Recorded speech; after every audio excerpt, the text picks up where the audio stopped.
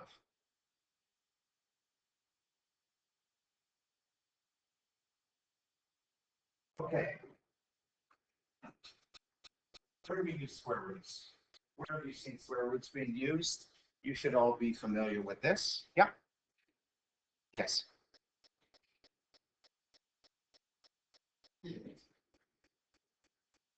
The Pythagorean theorem. Named after a guy who apparently is so cool he only has one name, Pythagoras. You know, like Cher or Bono. Apparently those people are, yeah, only have one name here. Anyway, what do we do with Pythagoras? Well, we use it with right triangles. And we use it to find missing sides. So, do we remember the names of the sides in a right triangle? What is the side? It's either opposite the right angle, that little square is the right angle symbol. It's either opposite the right angle or it's the longest side. What's it called? Do you remember?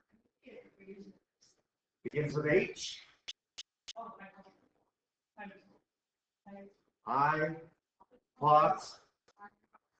Hypotenuse. Good. Hypotenuse.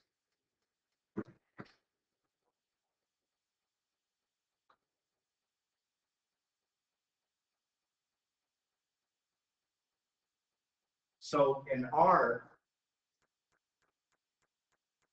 this diagram below, this triangle below, the hypotenuse would be little c, side little c.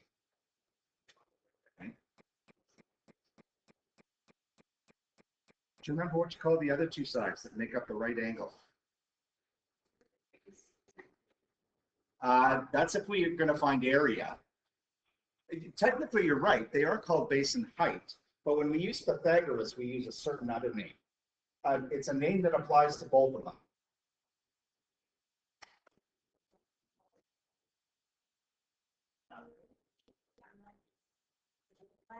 Legs. So in this one, it's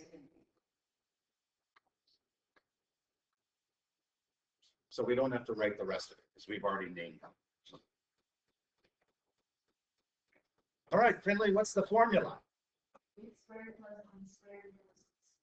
One leg squared plus the other leg squared always equals the hypotenuse squared. Exactly. Okay. And we use these things to solve equations or to find missing sides in right triangles. So let's do a couple of examples.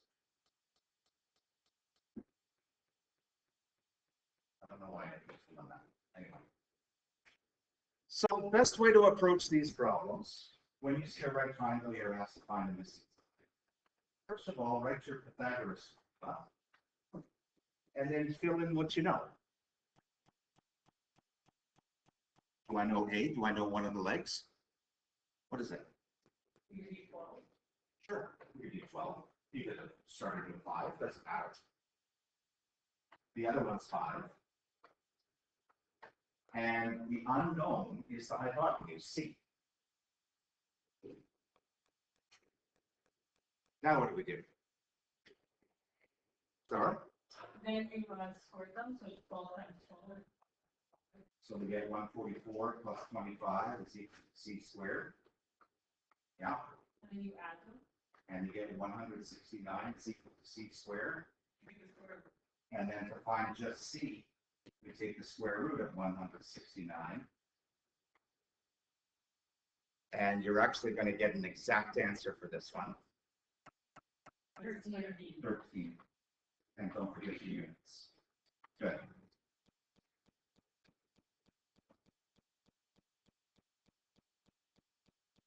Okay. So when the hypotenuse is missing, it's pretty straightforward to use the Pythagoras formula. Let's try another one. This time, one of the legs is missing. So again, what I would suggest you do is this: a squared plus b squared equals c squared.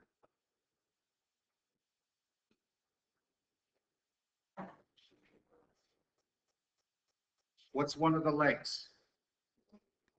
4. What's the other leg? What's it called? X. Don't leave it at b, change it to x. Equals 9 squared. So 4 squared is 16, plus x squared is equal to 81. Now what do we do? Finley? Right, we want to get x squared by itself. So I need to get rid of this plus 16. So I'm going to subtract 16 from this side of the equation, which means I have to do the exact same thing to the other side. When I do that, I'm going to be left with x squared equals 81 minus 16, which is 65. That's not a perfect square, hopefully you can recognize. So we have to estimate it, and it says 1 nearest tenth means 1 decimal place. Rounded correctly to 1 decimal place. What do we get? 8.1.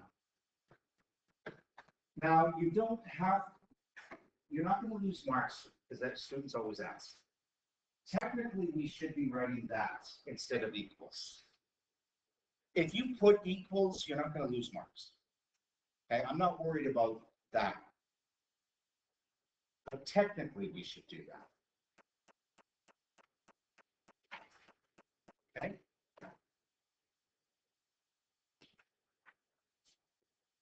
Okay.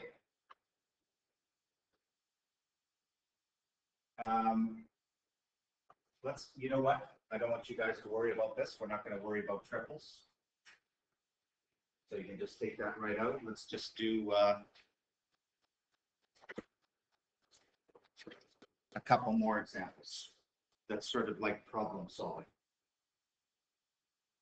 So here,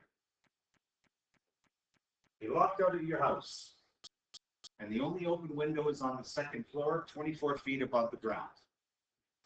You need to borrow a 25-foot ladder from one of your neighbors. There's a bush along the edge of your house, so you have to place the ladder away from the house. How far do you have to place it away? Well, we're given the diagram here, right? And you see the right triangle. It's made up of the ladder, the wall of the house up to the window,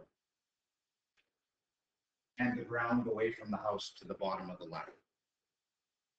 And you can see this is 25, 24. This is what we're trying to find. We don't know what it is, so what would you like to call it if you don't know what something is?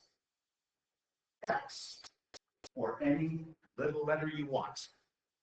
N, D, whatever you like. Well, we're finding a missing side in a right triangle, so that means we're going to use Pythagoras.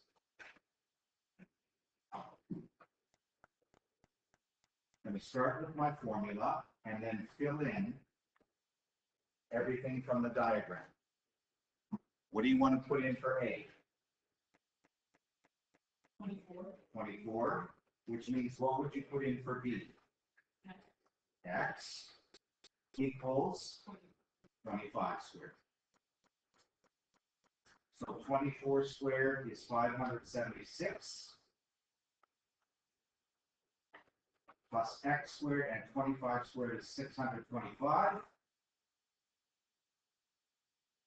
Well, I've got to bring this 576 over, so I'm going to subtract 576, which means I subtract 576, and I get x squared is equal to, 49. therefore x is going to be 7.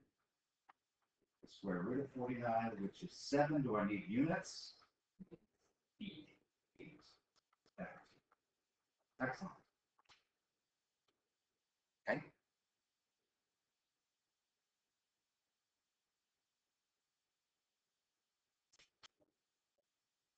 Last example. Now we're going three-dimensional in the last example.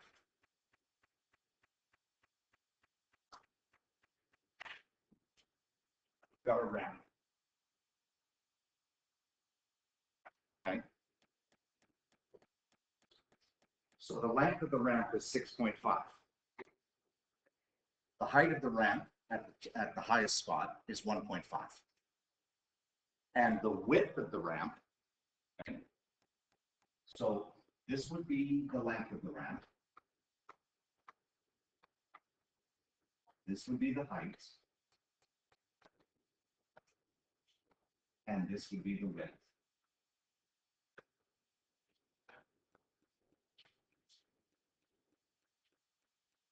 Okay. Actually, I'm going to be a little bit more specific.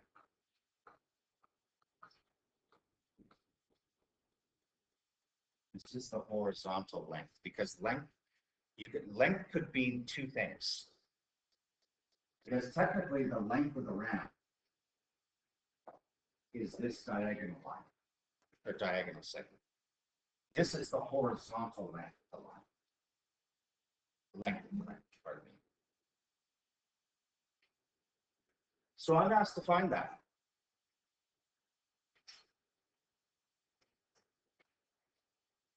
I'm asked to find this. I'm asked to find the length of the ramp. 1/10 of a meter. That means 1 decimal place. What would you do to find it? Pythagoras. So for A, we're going to do A squared plus B squared equals C squared. What do you want to do for A? 6.5 squared plus 1.5 squared equals, what do you want to call this? Sure, X is fine. X is usually the common one we do. Yes, when we put it into the formula, it is, you're right. Here it's called X, but in the formula it's X squared. 6.5 squared. Can't do that, okay. 42.25. And this is 2.25.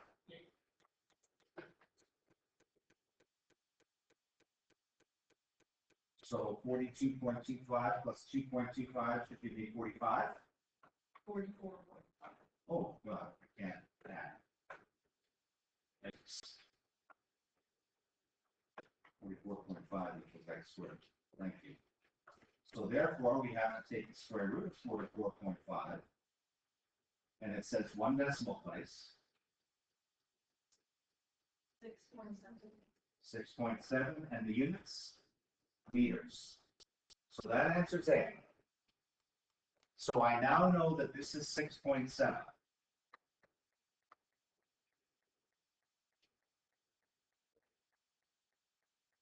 What about B? How would you find the area of the slope part? Like, let's say you're just going to cover, this with carpet, just this. How would you find the area of the carpet you need? Base times height, because it's a rectangle, isn't it? I mean, it looks like a slanted rectangle here in the diagram, right? But if you think of it in real life, it would just be a normal rectangle. Why it keeps doing this? So for B, the area of the top is a rectangle, so it's going to be base times height or length times width. That's fine too. Which means what two numbers am I going to multiply? 2.2 times 6.7. Notice I'm not going to use the multiplication sign. Try to get into that habit. It's a good habit to get into. We're going to be getting away. We're going to be getting away from these two signs more and more.